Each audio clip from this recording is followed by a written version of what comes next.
السلام علیکم۔ آج کی ہماری ویڈیو شرعی وسائل کا مجموعہ پر ہے، جس میں آپ کو کافی ساری باتوں کی نالج ہوگی۔ تو ویڈیو کو شروع کرتے ہیں۔ عقائد و معلومات، اللہ کو مصنف کہنا کیسا، قبلے کی طرف پاؤں پھیلانا، ڈاکٹر کے ہاتھ میں شفا، وجد کی شرعی حیثیت، عرفہ کی شرعی حیثیت، طہارت، بے وضو صلاۃ و سلام پڑھنا، وضو، غسل، نماز جنازہ اور ترمیم کے فرائض، ناپاک کارپیٹ، رات میں مکروہ وقت، نمازی کے آگے تصویر، نماز میں پھونک مارنا، آدمی کے سامنے نماز، تخت پر نماز، تکبیر تحریمہ میں یا اللہ کہا تو نماز کا حکم، اللہ اکبر کہنا کیسا، نماز میں سورت سے پہلے بسم اللہ، نماز میں ایک آیت پڑھنا، نماز میں خلاف ترتیب قرآن پڑھنا، درمیان سے ایک چھوٹی سورت چھوڑنا، قید اولا بھول کر کھڑا ہو گیا، قید اخیرہ میں جماعت میں شامل ہونا، عصر میں جہری قرات، مغرب سے کتنی دیر پہلے عصر پڑھ سکتے ہیں،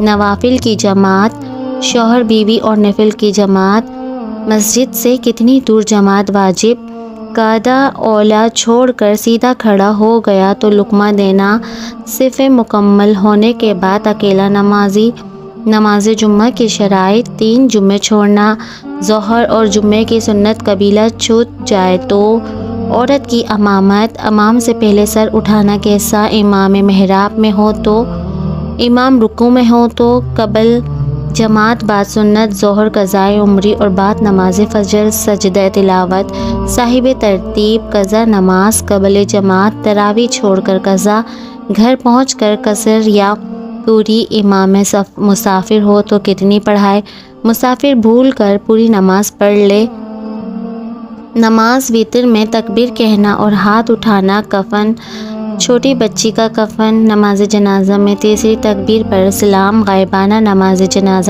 جنازہ میں چوتھی تکبیر کے بعد پرانی چٹائیوں کا کیا کیا جائے، مسجد میں مچھر جلیبی جلانا، خون نکلنے سے روزہ ٹوٹ جاتا ہے، روزے میں مرہم لگانا، زکوٰۃ دی ہوئی رقم پر زکوٰۃ، لاکھ روپے پر زکوٰۃ، 1 تولہ سونا اور کچھ پیسے پر زکوٰۃ، ایک شرعی فقیر کو کتنی زکوٰۃ دے سکتے ہیں، حج کے لیے جمع شدہ رقم پر زکوٰۃ، قسم کا کفارہ، ایک ہی مسکین کو قسم کا کفارہ، قربانی کس پر واجب ہے، ذوالحجہ میں نخون ادھار لے کر قربانی کرنا، جانور کے دانت ٹوٹ جائے تو قربانی، عورت کا جانور ذبح کرنا، مرغی کو بغیر بسم اللہ پڑھے ذبح کرنا، نقلی پلکیں یا نقلی ناخن، عورت حالت احرام میں جرابیں، مخصوص ایام میں روزہ، ناپاکی میں اسلامیات کی کتاب پکڑنا کیسا، عادت کے دن پورے ہونے سے پہلے صحبت، شوہر کا نام ساتھ لکھنا، عورت کا کس سے پردہ ہے کس سے نہیں،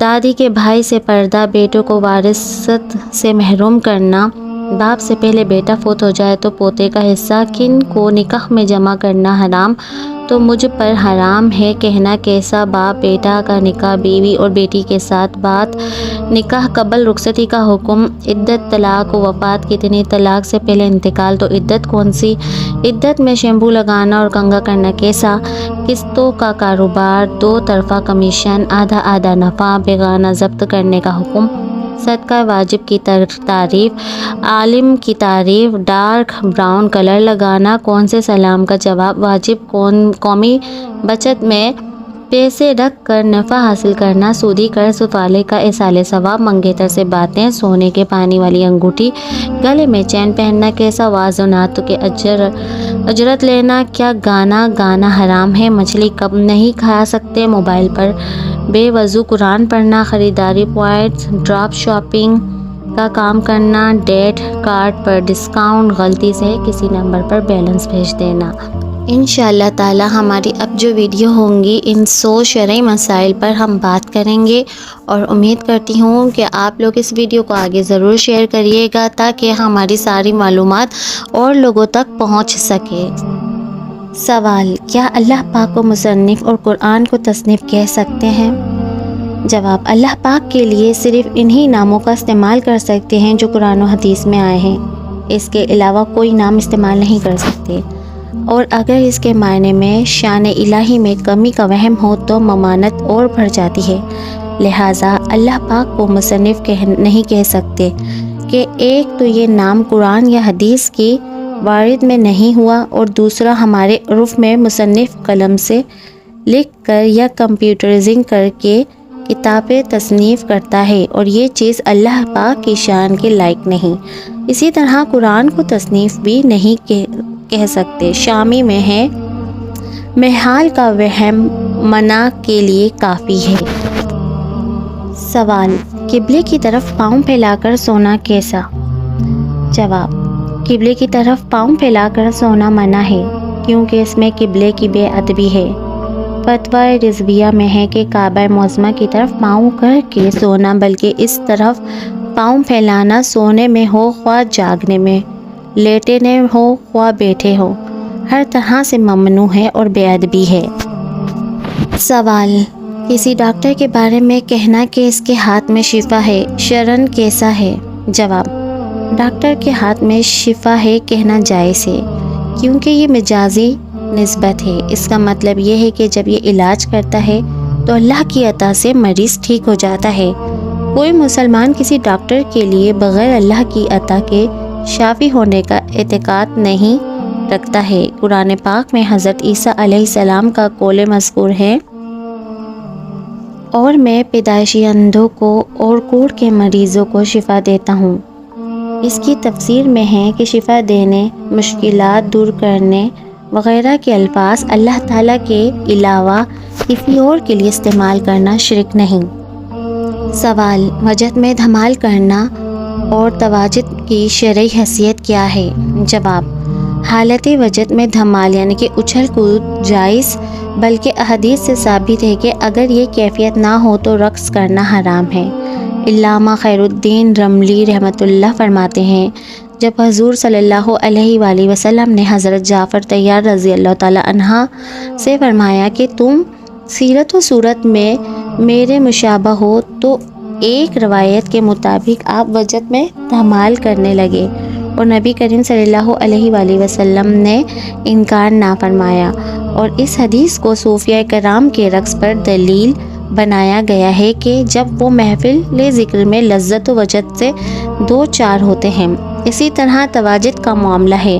تواجد یہ ہے کہ وجد حقیقی تو نہ ہو، مگر اہل و حال کی پیروی کی نیت سے انہیں جیسی حرکات کرنا، اگر یہ ریاکاری سے پاک ہو تو محمود ہے۔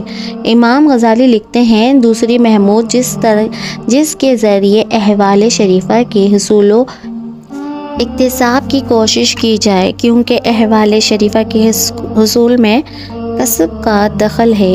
اسی وجہ سے رسول اللہ صلی اللہ علیہ وآلہ وسلم نے فرمایا ہے: اس شخص کے لیے رونے جیسی صورت بنانے کا جسے قرآن مجید میں رونامہ آئے۔ چنانچہ ان احوال کے شروع میں تکلف کیا جائے تو اس کے اوافر محتقق ہوتے ہیں۔ سوال: میت کو انتقال ہوئے بھی 40 دن نہیں گزرے تو کیا عرفہ کرنا چاہیے یا نہیں؟ جواب: عرفہ کوئی شرعی اصطلاح نہیں، نہ ہی یہ کرنا ضروری ہے۔ ہمارے ہاں جو عرفہ کا رواج چل پڑا ہے، اس میں غلط نظریات اور طریقے عام ہو گئے ہیں۔ مثلاً میت کے انتقال کے بعد پہلے سال شعبان میں عرفہ ضروری ہے، یا عرفے میں فلاں فلاں کھانے بنانے ضروری ہے۔ ان کی کوئی شرعی حیثیت نہیں ہے۔ اسلام نے سال ثواب کی ترغیب دی ہے۔ یہ کسی بھی وقت کیا جا سکتا ہے اور کسی بھی نیک کام کے ذریعے کیا جا سکتا ہے۔ سوال: کیا بے وضو صلاۃ و سلام پڑھ سکتے ہیں؟ جواب: بے وضو صلاۃ و سلام پڑھنا جائز ہے، مگر بہتر یہ ہے کہ باوضو پڑھا جائے۔ بہر شریعت میں ہے کہ درود شریف اور دعاؤں کے پڑھنے میں انہیں حرج نہیں، مگر بہتر یہ ہے کہ وضو یا کلی کر کے پڑھیں۔ سوال: وضو، غسل، نماز جنازہ اور تیمم کے فرائض بیان کر دیں۔ جواب: نمبر 1، وضو کے 4 فرائض ہیں: چہرہ دھونا، دونوں ہاتھ کوہنیوں سمیت دھونا، چوتھائی سر کا مسح کرنا، دونوں پاؤں ٹخنوں سمیت دھونا۔ غسل کے 3 فرائض ہیں: کلی کرنا، ناک میں پانی چڑھانا، پورے ظاہری جسم پر اس طرح پانی بہانا کہ کوئی حصہ خشک نہ رہے۔ نمبر 3، نماز کے 7 فرائض ہیں: تکبیر تحریمہ، قیام، قرات، رکوع، سجود، قید آخر، خروج بسمہ۔ نمبر 4، نماز جنازہ کے 2 رکن ہیں: 4 بار تکبیر کہنا، قیام۔ نمبر 5، تیمم کے 3 فرائض ہیں: نیت کرنا، سارے منہ پر ہاتھ پھیرنا، ہاتھوں کا کونیوں سمیت مسح کرنا۔ سوال: کارپیٹ پر بچے نے پیشاب کر دیا ہو اور سوکھنے کے بعد اس پر کپڑا پھیر دے تو کیا کارپیٹ پاک ہو جائے گا؟ جواب: کارپیٹ پر اگر ناپاکی لگ جائے کپڑے سے صاف کرنے سے وہ پاک نہیں ہوگا، بلکہ اس کو باقاعدہ پاک کرنا پڑے گا۔ پاک کرنے کا طریقہ یہ ہے کہ کارپیٹ کو بہتے پانی میں مثلا نل یا پائپ کے جاری پانی وغیرہ میں رکھ دیں۔ جب گمان غالب ہو جائے کہ پانی ناپاکی کو بہا کر لے گیا ہوگا تو کارپیٹ پاک ہو جائے گا۔ اگر بغیر کارپیٹ پاک کے دوسرے حصے پر نماز پڑھی یا سوکھنے کے بعد اسی حصے پر کپڑا یا مصلی بچھا کر نماز پڑھی تو ہو جائے گی۔ سوال: کیا رات میں کوئی مکروہ وقت ہوتا ہے جس میں سجدہ کرنا منع ہے؟ جواب: مکروہ اوقات 3 ہی ہیں: سورج طلوع ہونے سے لے کر تقریباً 20 منٹ تک سورج غروب۔ اس کے علاوہ پورے دن میں کوئی مکروہ وقت نہیں۔ عوام میں جو مشہور ہے کہ رات کو 12 بجے مکروہ وقت ہوتا ہے، یہ بالکل غلط ہے۔ اس کی کوئی شرعی حیثیت نہیں ہے۔ اس وقت میں نماز پڑھنا اور سجدہ کرنا بالکل جائز ہے۔ سوال: نمازی کے آگے تصویر ہو تو نماز کا کیا حکم ہے؟ جواب: نمازی کے سامنے تصویر ہو تو نماز اس وقت مکروہ تحریمی ہوگی جب مندرجہ ذیل 5 شرائط پائی جائیں۔ اگر ان میں سے ایک بھی ہو تو نماز مکروہ تحریمی نہیں بلکہ بعض صورتوں میں تہذیبی یہی اور بعض صورتوں میں کوئی کراہت نہیں ہوگی۔ تصویر مکمل قد کی ہو، نقوش واضح ہو، تصویر چھپی ہوئی نہ ہو، نمازی کے سامنے ہو، بطور تعظیم آویزاں ہو یا رکھی ہو۔ سوال: نماز میں پھونک مارنا کیسا؟ جواب: بہار شریعت میں ہے کہ پھونکنے میں اگر آواز پیدا نہ ہو تو مثل سانس کی ہے، مفسد نہیں، مگر قصدہ کرنا مکروہ ہے، اور اگر 2 حروف پیدا ہوں جیسے اف یا تف تو مفسد ہے۔ سوال: کسی آدمی کے سامنے نماز پڑھنا کیسا؟ جواب: بہار شریعت میں ہے کسی شخص کے منہ کے سامنے نماز پڑھنا مکروہ تحریمی ہے۔ یوں ہی دوسرے شخص کو مصلی نماز پڑھنے والے کی طرف منہ کرنا بھی جائز و گناہ ہے، یعنی اگر مصلی کی جانب سے ہو کر کراہت مصلی پر ورنہ اس پر۔ سوال: تخت پر نماز پڑھنا کیسا؟ جواب: ہر اس چیز پر نماز پڑھنا جائز ہے جو پاک ہو اور اس پر پیشانی جم جاتی ہو، لہٰذا تخت پر نماز پڑھنا جائز ہے۔ بہار شریعت میں ہے اگر پیشانی خوب نہ دبی تو نماز ہی نہیں ہوگی، اور ناک کی ہڈی تک نہ دبی تو مکروہ تحریمی واجب العادہ ہوئی۔